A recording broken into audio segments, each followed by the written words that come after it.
حبايب الحلوين، كان يا مكان بكرة ان شاء الله وفي نفس الميعاد اللي هيجي فينا هيفرح بالغنوة ازيكم يا حبايب قلبي، عاملين ايه؟ يا رب تكونوا بخير. النهارده فيديو جديد، بس الفيديو هيكون من غير ماما عشان انا واختي سرقنا منها النهارده القناه.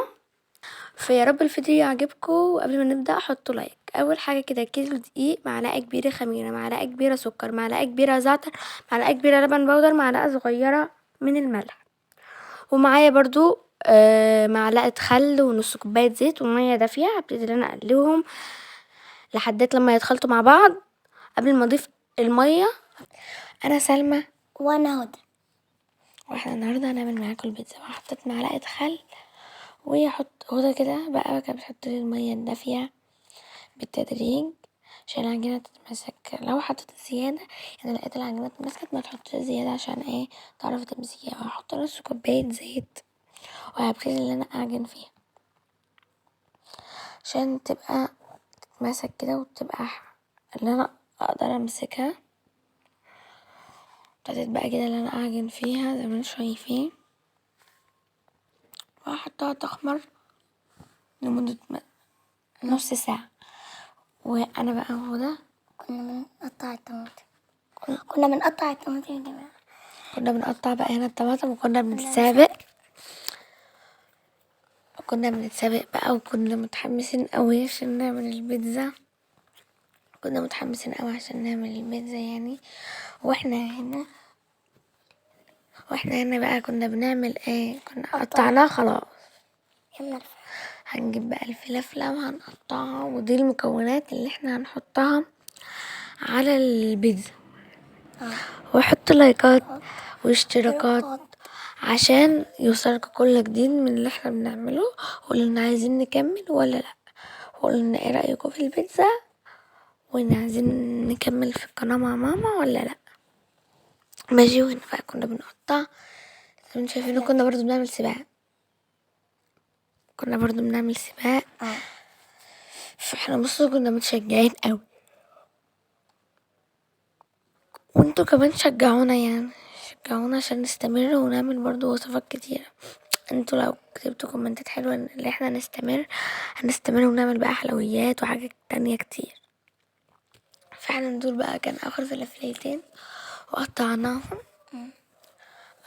كده زي ما انتوا شايفين بقى، وهنحطهم على جنب وكده. والخميرة عدى عليها نص ساعة وخمرت بقى، هنشيل منها الهوا بس مش كله، وهنقطع أجزاء كده. نجيب شوية زيت ونفرشهم في الطاسة. طبعا البيتزا انا بعملها دي بزيتي، فرشتها كويس. وبعد كده قمت جايبة بقى ايه العجينة وفردتها بالنشابة من شايفين كده. بعد كده بقى حطيتها في الصينية وهبتدي ان انا افردها عشان يبقى كل البيتزا سوا بعضها، عشان متبقاش حتة تخينة وحتة رفيعة، عشان تبقى سوا بعضها. بعد كده بقى هحط الصلصة اللي ماما عاملاها قدامكم. تتقربها الاول بالشوكة كلها، وبعد كده بقى هبتدي احط عليها الصلصة زي ما انتم شايفين كده.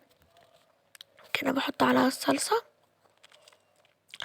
وافرد كل الصلصة زي ما انتم شايفين كده على كل العجين، على كل البيتزا.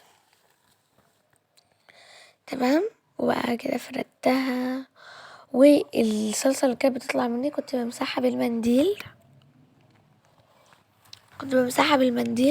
بعد كده بقى حطيت الفلفل اللي احنا قطعناها، وبقى ايه حطيت الطماطم كده زي ما انتم شايفين. وبعد كده انا هحط الزيتون، وبعد الزيتون بقى احط الجبنه الموتزاريلا والجبنه الشيدر، هوزعها في كل البيتزا. وبعد كده هدخلها الفرن، وهدى بقى هي اللي هتيجي تعمل معاكم البيتزا اول بتاعتي. حاجه انا حطيت نقطه زيت على الطاسه كده وفرشتها وجبت العجينه وقعدت اعملها على الطاسه كده عشان كلها تبقى في الطاسه. جبت الشوكة وقعدت اخرم في العجينه، وجبت الصلصه اللي ماما عاملاها وحطيتها على العجينه زي ما انتم شايفين، وقعدت اوزعها على كل العجينه، ووزعتها على كلها كده يا جماعة هدى بتحب الصلصة فتلاقيها بتحط كتير يعني. حطيت كتير وبعدين تحط كتير، بعد كده بقى تحط معاك الخضار بعد ما تخلص. حطيت كده الفلفلة ووزعت على كل البيتزا، وحطيت الطماطم زي ما انتوا شايفين على كل البيتزا، وحطوا لايك، وحطيت الزيتون شايفين الزيتون اهو على كل البيتزا. حطيت الزيتون على كل البيتزا يا جماعة زي ما انتوا شايفين، وقعدت اعمل اهو وحطيته وادخلها على الفرن. هنحط الجبنة الموزاريلا وادخلها على الفرن. وقلنا بقى نطلع ناكلها على السطح في الهوا كده، والبيتزا كانت خطيرة يعني وجميلة، مش قادرة اوصف لكم جمالها، وهي كانت حلوة قوي وكانت هشة وطرية وجميلة. كان طعمها جميل. بابا قال بقى والبيتزا اللي احنا عاملينها كان طعمها خطير، مش عشان احنا اللي عاملينها، لا، بابا قال عليها تحفة واحلى من ماما بتعملها. وهنا بقى كنا بناكلها قدامكم انا وهدى ومحمد بقى بيوريها لكم وبحط لكم لايك، وما تنسوش تحطوا لايك عشان يفرح قلبنا، وكومنتات تقولوا لنا عايزين نستمر ولا ده اول واخر فيديو. وقبل ما تطلعوا من الفيديو ما تنسوش تحطوا لايك والاشتراك في القناه عشان يوصل لكم كل جديد، وفعلوا زر الجرس وكومنتات حلوه عشان نستمر. لو كتبتوا لنا ان احنا نستمر هنستمر، لو لا مش هنستمر. يبقى ده اول واخر فيديو. واحنا اليوم كان جميل جدا، وانا وهدى كنا فرحانين ان احنا عملنا حاجه بايدينا.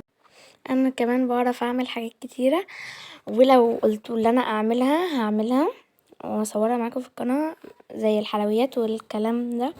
طلعنا الكل بقى عشان اللي عايز يشرب. اليوم كان جميل، وقعدنا لحد العشاء. وكمان بقى ما تنسوش تحطوا اللايك والاشتراك في القناه، وبحبكم جدا وسلام.